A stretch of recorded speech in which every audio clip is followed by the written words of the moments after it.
Okay, good morning. How's everybody? Good? Yeah, good. Good. Well, we always start off with anybody has any questions or comments or anything like that. And I see we have a hand up already. Sam, Hey, how are you doing today? I'm well. Thank you. How are you? Should I learn to call you Hogen? I don't know how to pronounce it, or can I say Bruce, or I'm not quite sure about that. Uh, Does Hogen? yeah, it's Hogen, Hogen. Hogen, a hard G.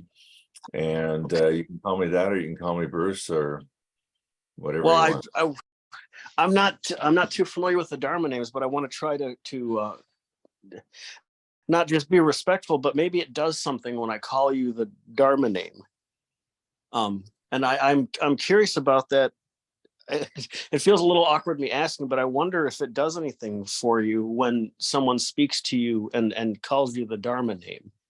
Like, I know Roshi asks to speak to aspects of self, and I'm not too familiar with that work yet, but I'd be interested to know if you feel like it shifts you somehow, or really anything that might come up about that. I'm Yeah. curious. Okay. Well, that's a good question. And I guess, well, first, let me say that, Roshi has asked us to start using our Dharma names again for these kind of events. The Dharma names, it's a name that is given to a person after they do what they call the Jukai ceremony, or receiving the precepts, and also it's called taking refuge in the Buddha, Dharma, and Sangha. It's kind of a first step in what you might call more formal Soto Zen training. You sew a little raksu. It's called a raksu. It's a kind of a little bib-looking thing, and go through the ceremony with Roshi or whoever. Whoever the officiant might be, and the Dharma name is chosen by the officiant. In my case, Genpo Roshi. I know Mark Kanchi Roshi has done some Jukais, and he picks out the names for the people that he offers Jukai to. The name is something, it's a Japanese name.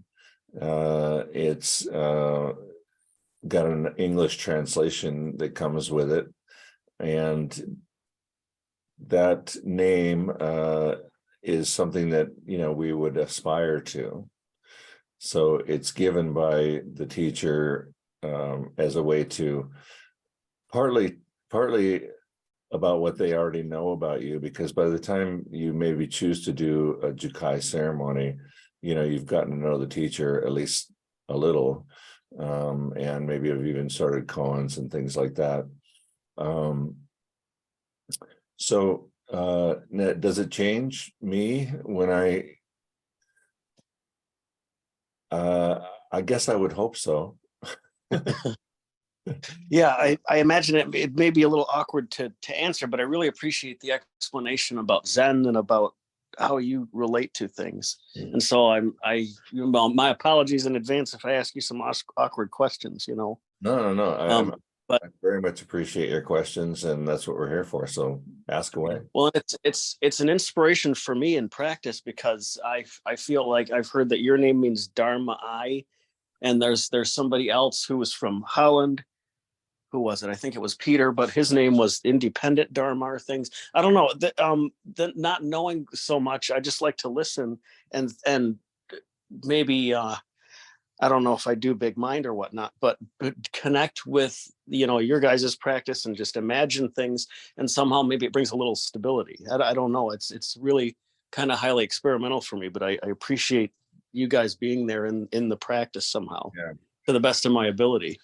I would say that Zen teaching is actually probably more meant to bring instability. No. Well, I've been experiencing that lately, but I don't want to bring that up about, I was going to ask about the hell realms and stuff, but maybe we just go in a good direction, Yeah, I'm not going to talk about the hell realms. All right. Well, thank you. I appreciate it. But it's interesting about stability or instability. I think we all kind of feel like our normal lives is just a constant struggle for stability, right? We're always many of us are afraid of, or at least leery of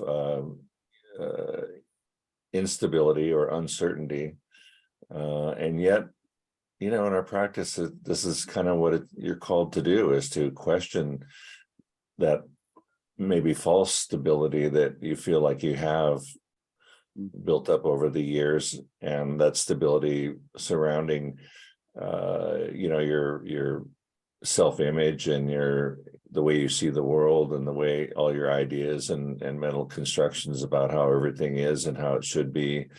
And it's really a bit of a house of cards many times. But yeah, I think I think I heard a Christian thing along those lines one time that said the pastor is there to comfort the afflicted and afflict the comfortable. Interesting. So I'm gonna have to sit with that one. Yeah, I've always liked that phrase. Okay, anybody else?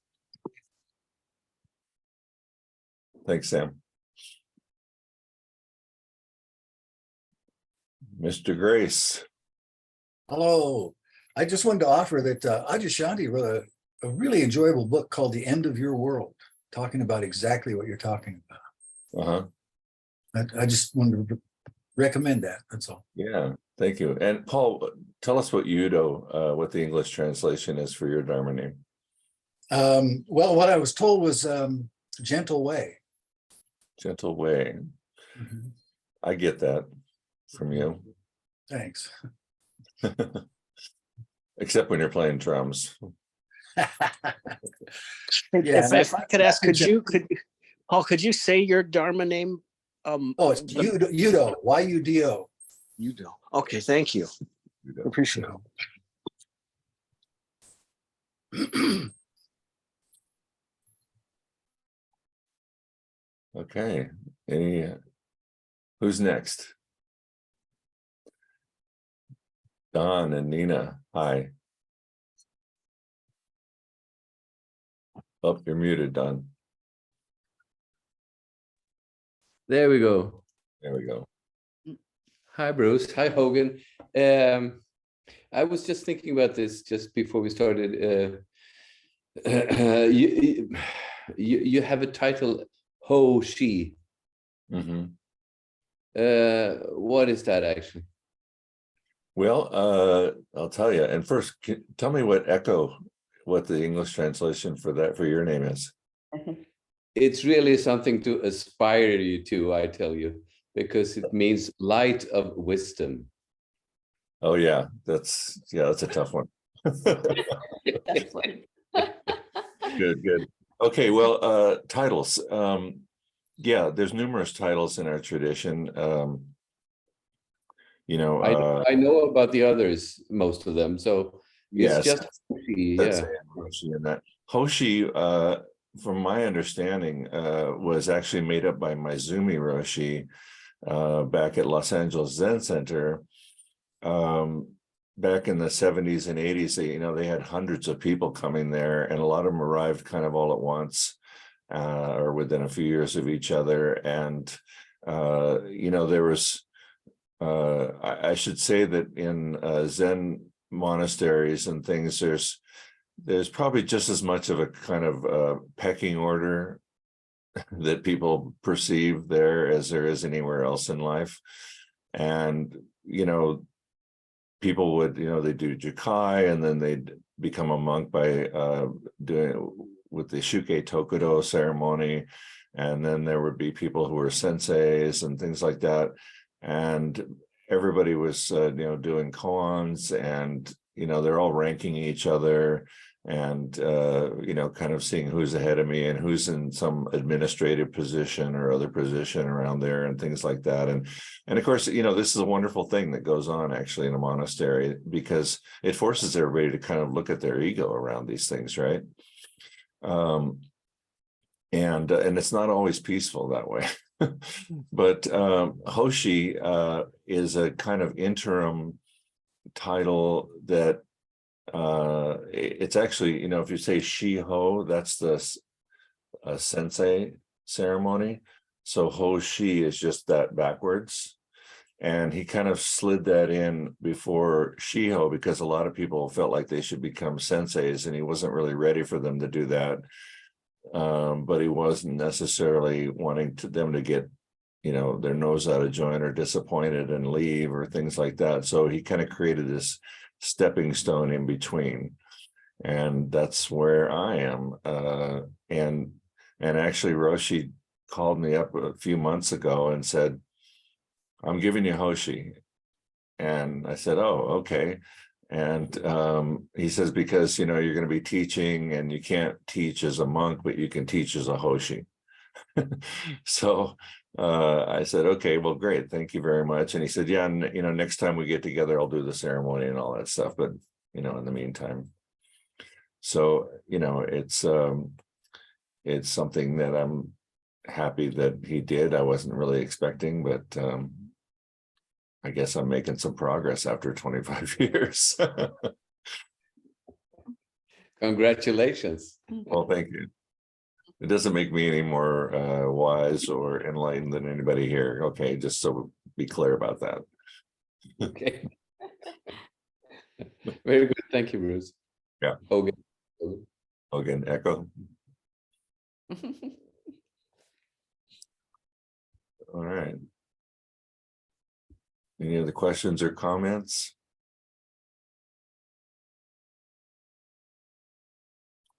Hey, Cami, if I could call you out, what's your Dharma name again? Yeah, I could write it here in a minute. Keiyaku.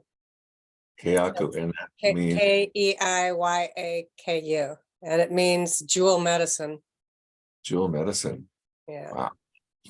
And there was also a friend of mine who's a Asian translator who told me it could also mean clear, bright medicine, but jewel medicine is how Roshi translated it. Yeah. Okay, good. Thank you. One time when I was at the Zen Center, there's a Japanese temple in town that has a little festival every year, and they have all sorts of food and little booths and things like that. And there was a lady there who was writing calligraphy for people's names and stuff. So I went to her and I said, I was given this Dharma name, Hogen, could you write out the calligraphy for it so I could see it? And she kind of looked it up, and she looked at me and she goes, it's kind of scary. And I said, what? But she wrote it out for me, but I'm still not sure what she meant. But I'm scared now.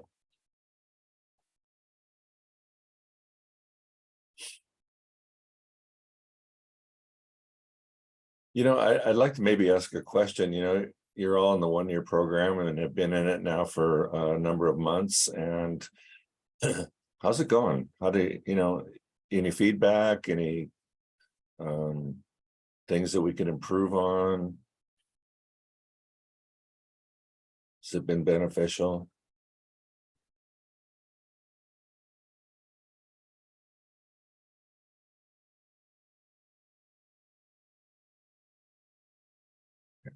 Deborah, hi. Hi, I hate a vacuum. Me too.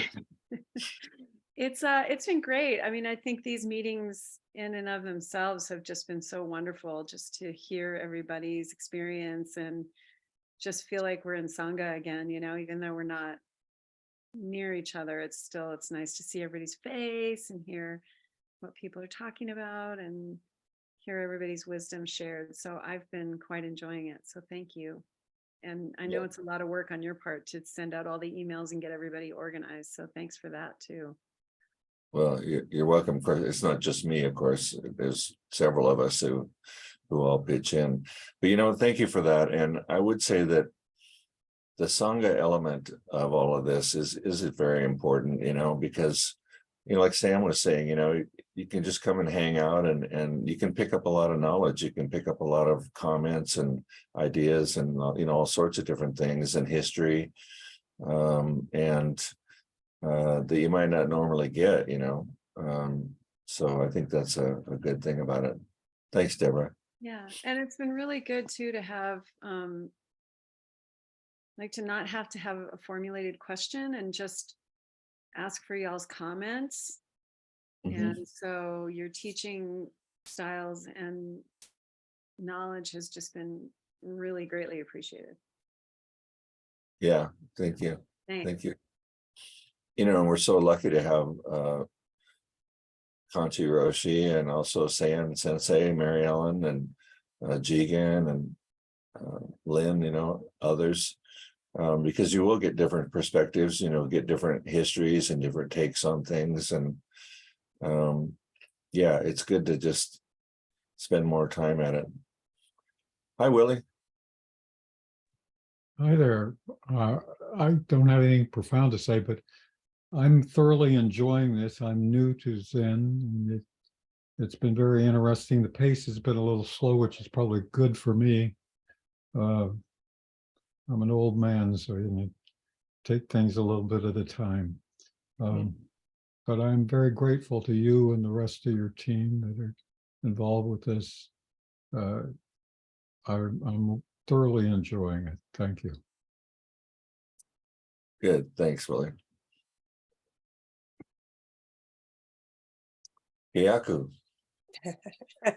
Yeah, thanks, Hogan. I will echo actually what Deborah said. I think it's been a really unique opportunity to get all the different teaching styles. And I mean, I think it's really remarkable, especially for somebody like me. I haven't had the luxury of visiting other temples and see how things are done. I mean, you can Google stuff on the internet and see some things, but so it's been great to just have all this unique take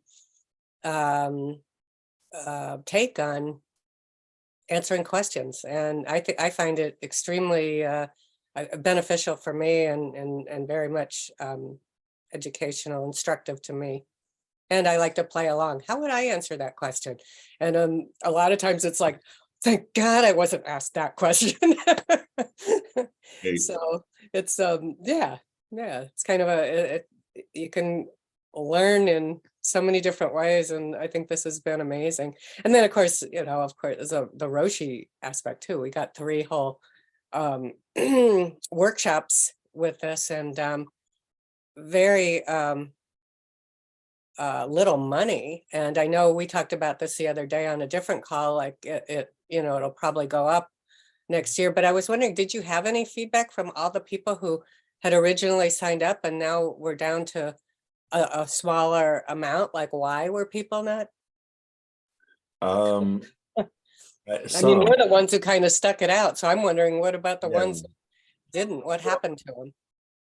Well, a couple things I can tell you is, and by the way, first, let me just say that your comment about how would I answer that question, I think it's a really great thing to do on these calls, because, you can kind of check in on your own understanding, and your own, like, wow, how do I see this? And that's always good to do. We, regarding the 1-year program, we've noticed that, it's a little bit different group on Tuesdays than it is on Thursdays. And so there's maybe more than you realize who, are continuing. And then of course, for the 3-day retreats on the 6 paramitas that we've been doing this year, we have a lot of people show up there that maybe don't show up for the Tuesdays or Thursdays. Kind of depends on your time zone. And if you're, if you have a job, on Tuesdays and things like that. But we've had pretty good attendance. I think we would have hoped maybe for a little more, but different strokes for different folks. Everybody has different situations in that. I am going to probably send out a survey before too long to the entire group that signed up and get that kind of feedback, because we want to do the best we can, and if we're missing the boat somewhere or other, then I want to know, so we can fill that gap.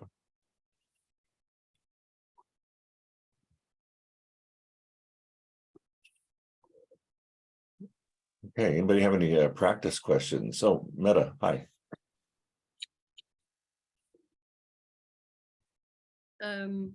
Yeah, just about this thing we're going through together. I just want to say that also the recordings are working very well. It's really nice also to hear again recordings from a meeting you've joined, and then you get a deeper perspective or another perspective. So that's quite helpful, actually. It continues to work that way. I might have a question also. Because doing this practice and being also being also working in a sphere where there's a lot of like organizational things going on and administration and all that stuff that demands a certain part of your brain, and then being in this more organic way of being alive is sometimes challenging, or it questions what I'm doing, yet I still think that it's fine, because it's like you get interfered and it's not stable and all that stuff you talked about in the beginning. But I think sometimes it can become a struggle to be met by another way of values and so on, and being in that field, working place, and yet also to see a benefit of that. But yeah, I just throw it out because sometimes I'm in doubt what I'm doing. So Yeah, well, we all struggle with the same thing, right? It's it's been said that Zen, it seems like a vast wilderness that is hard to get your way through. And if you go further and say, like we do all the time, that Zen is your life, well, of course, your life seems like a vast wilderness. It's hard to get through sometimes. And, we try to do it together this way. But we're not trying to trade in one side for the other. So we're not trying to get rid of our normal working life and all the things we have to do, and our all the decisions we have to make about everything in life, and just live in maybe we might call it this absolute sort of space where everything's just like perfect and there's nothing to do, and which is true, but there's both, and we don't want to reject one for the other. That's just as much of a problem. So how to blend the two, how to embrace the two is the trick, right? The one thing that I could say is your direct experience of your life is happening 24/7. And by direct experience of your life, I mean the experience that you have of life before you think about it, or before you try to categorize it or name it or judge it, or get into the relative. The very first thing that comes through your eyes and ears and nose, touch, smell, this is the raw data of life. This is the direct experience of life. It changes very, very quickly, like within an instant, into a name and a judgment, and a decision and a categorization or evaluation of what you've just experienced. And this is happening constantly, 24/7, right? I think what the Buddha was pointing out is that we've kind of lost or maybe lost the ability a little bit to recognize that that the direct experience is still there, because we've flooded it with our relative or dualistic thinking, and maybe hidden it. And I think this is sometimes in the teachings where people will say, well, there's a veil over our eyes, or there's, we need to wipe the dust from the mirror kind of to see clearly. And yeah, that's kind of true, but we can't forget that the very first thing that happens is actually the direct experience. And an instant later, like I say, the relative parts kicks in, and tries to make sense out of that. So our practice in meditation and whatever practices we do is to really relax in our meditation enough that these things start to just sort of shed and melt away, and we can actually sit in that direct experience posture, you might say, or state. It's not another state, it's just recognizing the state that already exists. I mean, if this wasn't true, we wouldn't be able to say that you're already a Buddha, you just don't realize it. Because you are already a Buddha, because you are already all the time having this direct experience of sounds and smell and taste and touch. It's just that we so quickly move on to turning these sounds and smells and tastes and things into objects that then become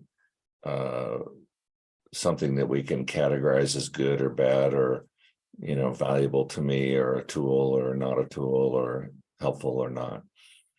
So in meditation, this is why they say this is it's not efforting. You're not trying to shove these things away. That never works.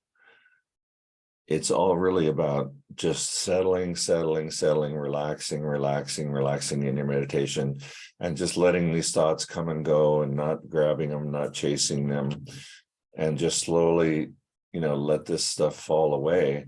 And then there you are.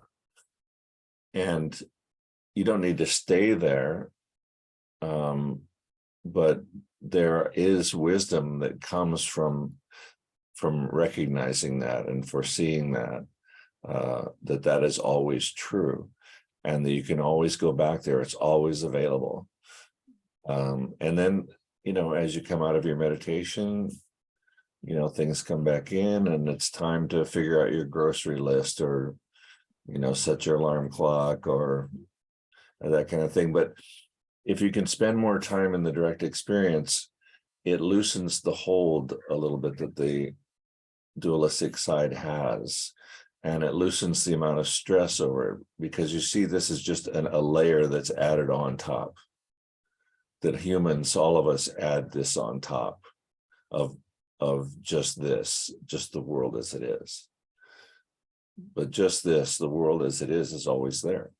So it's a very reliable thing, a very grounding kind of thing that what our practice is all about. And so next time you're meditating, kind of remember that, and just try to just relax everything away. This is why many times we recommend using big mind when you sit down to meditate, and just saying, I'm going to sit as the non-seeking, non-grasping mind, and just kind of be in that space, and there you are, in no effort. And the A's of it's a practice of ease and relaxation. Okay, and it's not a goal seeking, or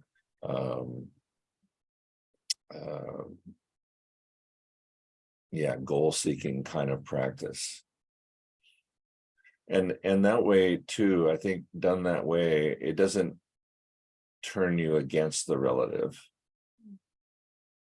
It's not an enemy for you to fight. it's just a layer that we put on top of everything that is very useful in life, and yet, has its issues, has its problems, and I think approaching it this way can help you to see that, the impermanence of that, and better able to tackle things.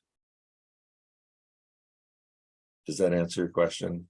That's absolutely. Okay. Very moved at the moment. Spot on. Thank you. Yeah. You're welcome. Thank you, Meta. Nicola from England, how are you? Yes, what I was going to say,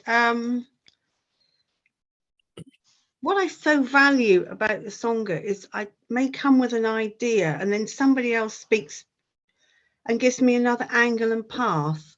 And that is just so valuable. It just stops me getting stuck and I'm off again. And that is just great. I really appreciate that. Thank you.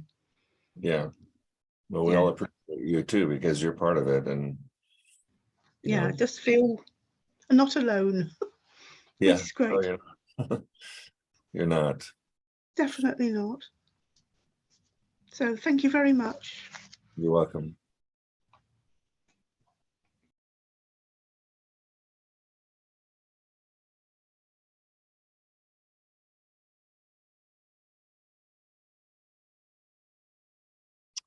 Dokuho.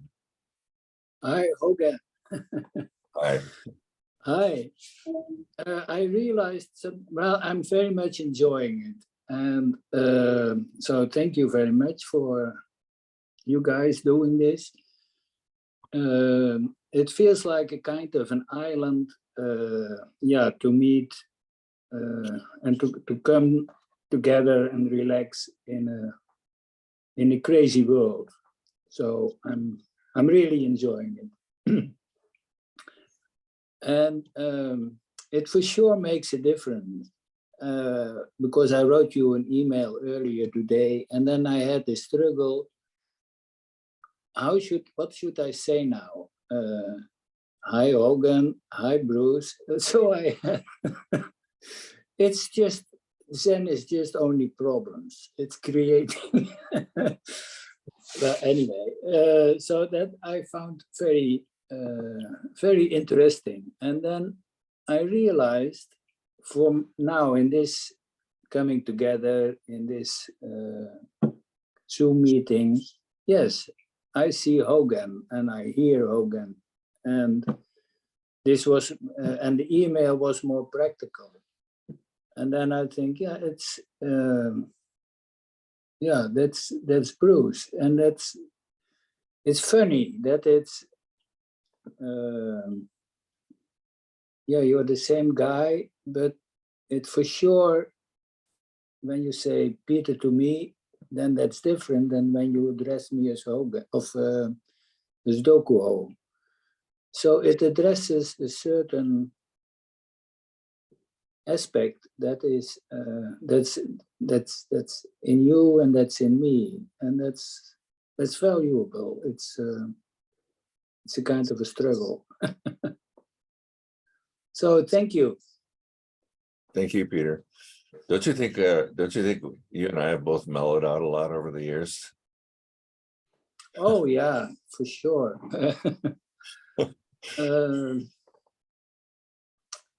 It on the one hand, I'm happy that with getting in age that things are not so hot anymore. But on the other hand, I feel I have less energy, and it mellowed more out. And then I walked around in town today, and then I saw young people, and they were jumping and having fun. And then I thought, oh my God, that's And we had some good times in Salt Lake, on South Temple, and there was a lot of energy. And that's it's different getting older. Yeah. I mean, yeah, we had a lot of good times there, and you know, we learned a ton, and you know, I still carry some of that kind of energy, you know. I think carries me along, but I don't know. Anyway, we also were kind of crazy back then too. But the feeling, it really feels a Sangha. It is, we were not always, yeah, how do you say that? We didn't agree on all the things that were happening, but there was a nice connection and a good connection with everybody. So I appreciate very much what you guys doing. So Yeah, thank you. Yeah, I'm looking forward to seeing you in person in May here. yeah. I finally decided. It was going back and forth, but I'm happy. So Yeah. See you then. Good. Thank you.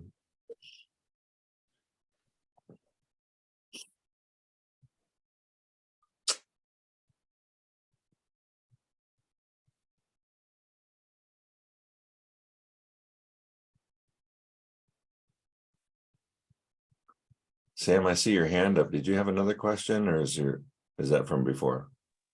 Yeah, I think it's from before. Okay. I feel like I wanna say something, and the good thing is to kind of go against that, because what is so perfect. What's already been, what's happening now, you know. So, but yeah, I will. Can I fix my hand? Let's see. It says lower my hand for some reason. I don't know why, but did that fix it? There you go. Okay.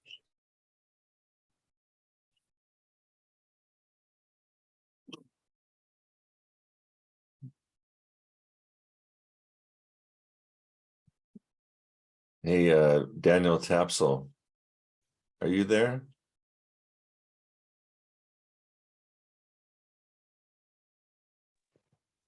Hi, Bruce. Hi, how are you?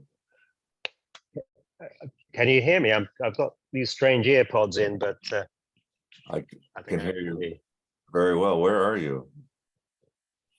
Spain at the moment. Spain at the moment. I'm not swimming with the fish, which is what the mafia do to people when they bury them. Right. Like when The Godfather, in The Godfather, it said that. So are you well? Yeah. I'd echo what the others have said, which is actually these Tuesday meetings, and I guess for you in America, the Thursday meetings, it's a good connection point, isn't it? And it keeps the flow going, because in the old days, things sort of stopped and started. It was very intensive. There'd be a long gap. Yeah. Then they start again, unless you lived at the center, in which case it was kind of low-key, high-key all the time. Yeah. There was a lot of big ups and downs that way, for sure. Yeah. Okay, well, I just wanted to see your face. I saw the fish. Yeah, and sorry, I was just okay. resting on the old pillow, but you've got such a soothing voice, Bruce. You'd be great doing the old bedtime stories on Amazon Audible or something.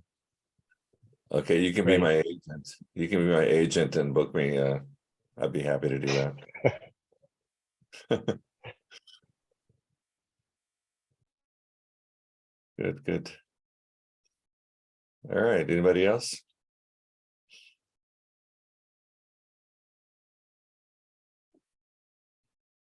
Deborah. Again with the vacuum. This is kind of a basic question, but I, beginner's mind and all that. I feel like recently, for whatever reason, it could be the recent sun flare, I don't know, UFOs in the sky, all of these crazy things that are happening. I'm really finding it challenging to calm my mind, like to stay with one, sit as, right? There's seems to be a lot of chaos externally and internally. And, life seems to, it's the same on the cushion and off the cushion, right? Like it is, my practice is, mirroring my life, and, and it's just strange because it seems like it kind of comes and goes. So as usual, if you could just comment on that, that would be great. Okay. How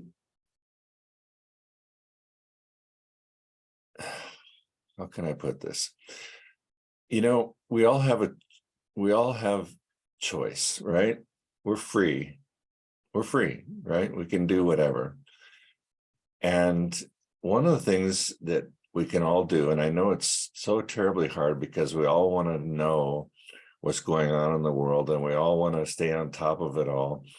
And this is just our seeking, grasping mind trying to know everything that's going on so that we can keep ourselves safe or whatever, right?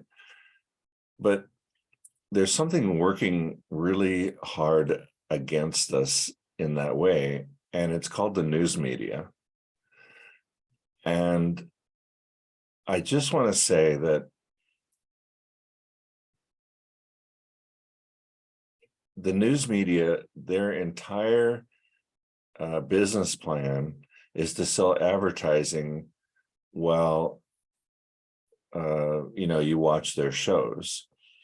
And they found out a long time ago that everybody loves to, is fascinated by a disaster or fascinated by something shocking or fascinated by, tragedy.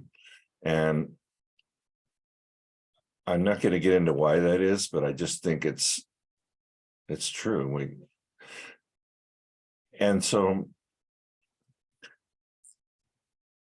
if we spend a lot of time on the news, or social media operates the same way, this stuff can pile up because we're in a world of 8 billion people, more than have ever lived on the earth before.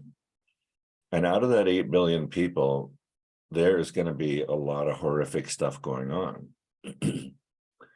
And if we watch all of it, we're going to get freaked out and worked up and worried and scared and all that, right? Now, I'm not advocating that you never watch the news or that you don't want to keep up on what's going on. But if you notice in yourself that this is having this kind of an effect on your life and an effect on your practice, it's getting in the way of your practice, shut the channel off. I was actually just using that as a joke. It's actually because I don't watch the news for all those reasons that you just stated. Okay. It's my busy life that's causing my busy mind. Okay. Right? And it's just an interesting. It feels almost cyclical, right? That you have good sits for a long time and then the sits become less focused or less calm or less, relaxed, as you say, right? And it's just interesting to follow that cycle. Yeah, well, it can be a cycle. I mean, everything is cyclical, everything's impermanent. It's a liquid world, right? Mm-hmm. The world is liquid and so are we. Yeah.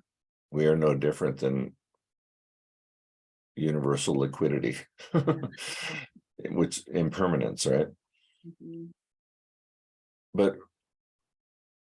what is it that's cycling?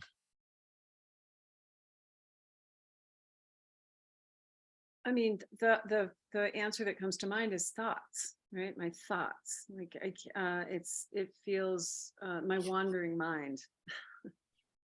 My wandering mind is it feels, which is ironic because I feel right now I have a lot of I have amazing, great things, right? But a lot of different things happening and some responsibilities and some new projects that I'm taking on. And so when I sit, I feel like that those things I'm having trouble like having them not crowd. So I would say my thoughts, I'm not sure. Yeah. Okay. Well, I get it. I went off on the news media there for a bit because it's kind of a pet peeve of mine, but I think sucking the life out of people all over the world. But anyway, and you did mention all the crazy things going on in the world. I did. But on a more personal level, yeah, I get what you're saying. And it's like I was saying earlier, there is an ever-present ground, you might say, that, you know, we can call it a lot of things, which are just also descriptions, you know, Buddha nature or the universe or, you know, whatever, of direct experience. And like I said, the part that's cycling, that's crowding out, that is the same thing that's been crowding it out all of our lives, which is this instantaneous jump from direct experience into our relative minds and into our dualistic thinking minds. And within the relative, there's constant roller coaster, right? Because if you think about one thing, you're going to be happy. You think about another thing, you're going to be sad. You think about another thing, you're going to be scared. You think about another thing, you're going to be angry. You think about another situation, or you have expectations that are being met or not being met, or you're going to go up and down with those things. You know, this is the world of samsara. This is what the Buddha pointed out first thing. And so to try to push that away doesn't work. The only thing you can do is have it sort of melt away, or recede like the tide, you might say, or something. And this is our meditation practice. And so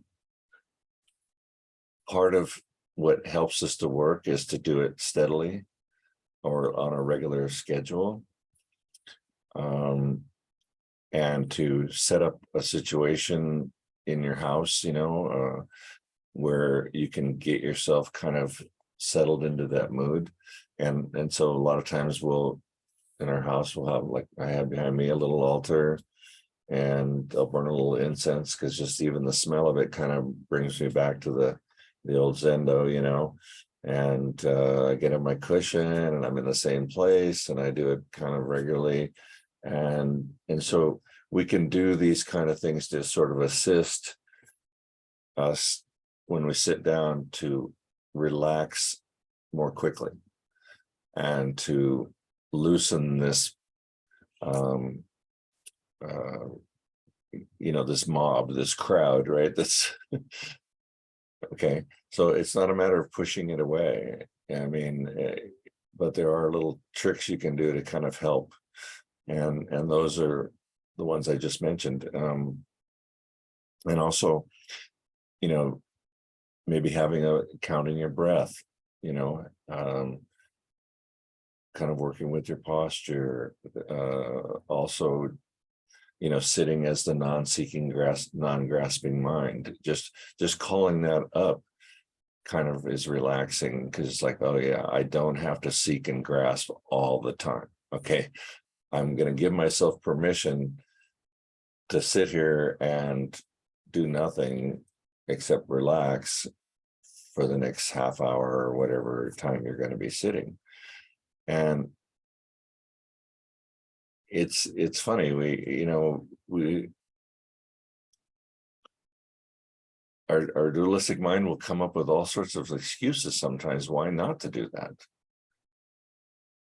Because that part of us, you know, wants to be in charge, wants to take over, wants to be paid attention to, does not want to melt away and die. Right. So, but you, and maybe this is kind of a judo sort of thing. If you fight, it's just going to fight back harder. If you push, it's going to push back harder. If you completely surrender, it has nothing to fight against. It just will kind of melt away. I like that. Thank you. Yeah, that's a good point. Because I just like I've been fighting it, you know. Yeah. Don't sit down and start a battle with yourself, you know, sit down and just surrender. Yeah. And and just that complete vulnerability is it means you can't actually be hurt by it. And just always remember that, you know, that's always there. It's always there 24/7. Just direct experience of the smell, the sounds around you, the way the cold, the warm, all of that is just always there. And you can't escape it, actually. But the relative mind is a temporary, impermanent thing that, can be moved away a little bit or shed. Yeah. Thank you. Thank you. Okay. Yeah. Hi, Willie. Hi, I have a question for you regarding sitting. Yeah. Historically, I've never meditated, but since I've joined this program, obviously I've been trying that. I'm getting better at it. I'm up to like 50 minutes a sitting. Wow. And it's working better. I still have a crazy busy mind, but and earlier one of these sessions, whoever was, I can't recall the name of the person who was running the screen at that time, but they mentioned, why don't we do a 5-minute sitting? Okay. So I'm new to this, but I always thought that to be of any value, you're going to have to do it for a while. And what's the point of 5 minutes? And so, at any rate, that's just a question I had in my mind. And Yeah. I would say this, and I always recommend, like I have today, to have a steady, regular kind of meditation practice. And I believe that's true. I also know that when you're starting out, it's like anything you're starting out to do, to learn piano or go to the gym and build up your body, it takes some time and some steady effort before you notice results, really. What I can say about 5 minutes is that, particularly when you have a fairly solid and comfortable practice going, that you can kind of dip back into that for a minute, 5 minutes, 10 minutes, kind of whenever and wherever you are. Like from time to time, like if I'm on my way to the grocery store, and I'll pull into the parking lot and I'll park, and I'll just sit there for 5 minutes in my car and just non-seeking, non-grasping. And I'm not in a particularly good posture or anything, but I can just kind of settle myself a lot, right, in that 3 or 4 or 5 minutes.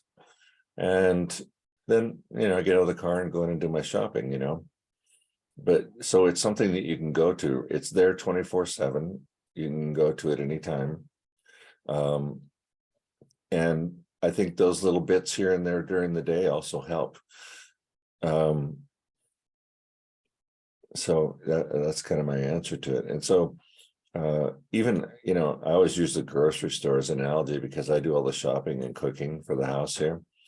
And so I'm there a lot. And there's at times, even like when I'm in the line and it's busy and there's like 4 or 5 people in front of me with big baskets full of groceries, I can remember a time when I'd be like really frustrated and like, oh, I got to find a different line. These people are taking forever. Oh no, this lady's pulling out her checkbook. And now I just get in the line and I just do it right then. I'll just kind of put my gaze up over all the shelves and up into the, just kind of look and think non-seeking, non-grasping mind. And then I'm just perfectly fine to stand there in line and wait my turn. So I think all these things, whenever if you're ever feeling frustrated, or, or your patience has run out, your mind is telling you, hey,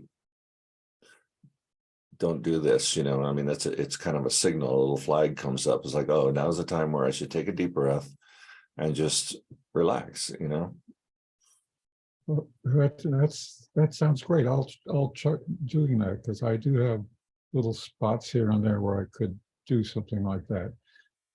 Yeah. Technique question.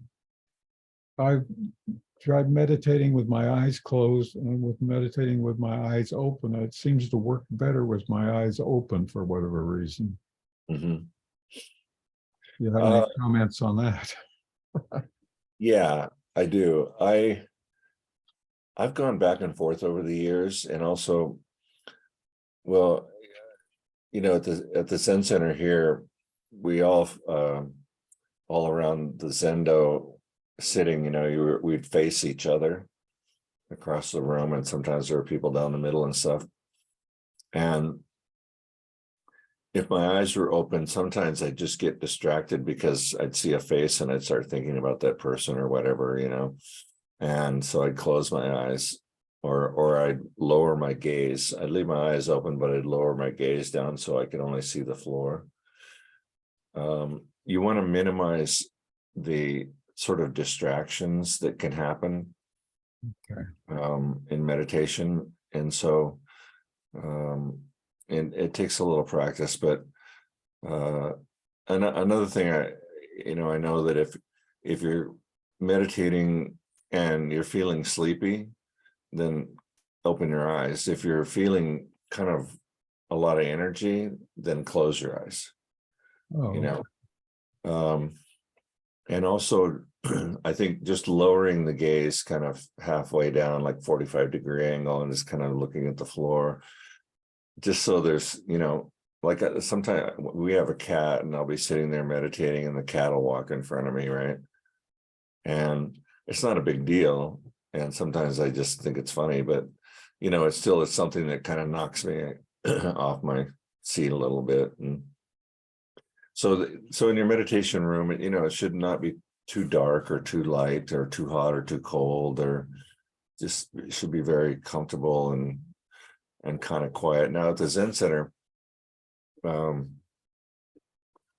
know, we were on a fairly busy street, and there were buses and there was kids on skateboards and, you know, people honking and whatever. And we had the windows open a lot of the time. And I know a lot of people were like really distracted by that and everything, and I can't remember who told me this, but it might've been George or somebody, but they said, look, if you can't do it here, you know, or if you have to like go up in the woods somewhere and be completely quiet, you know, what good is that? You know, so learn to be able to do it in a noisy, busy environment as well. But you know, it takes a little practice, but the more solidly you get in your practice, the more you'll be able to use it all sorts of different times and in all sorts of different busy situations. And it doesn't mean that you know, you're blank and not thinking or anything like that, or you're like in some kind of special state. It just softens things and relaxes things. well, thank you very much. That's quite helpful. I appreciate it. Good. You're welcome, Willie.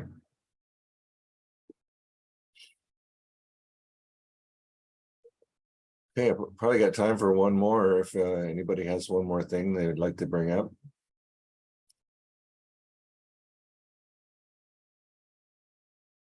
Okay, two more.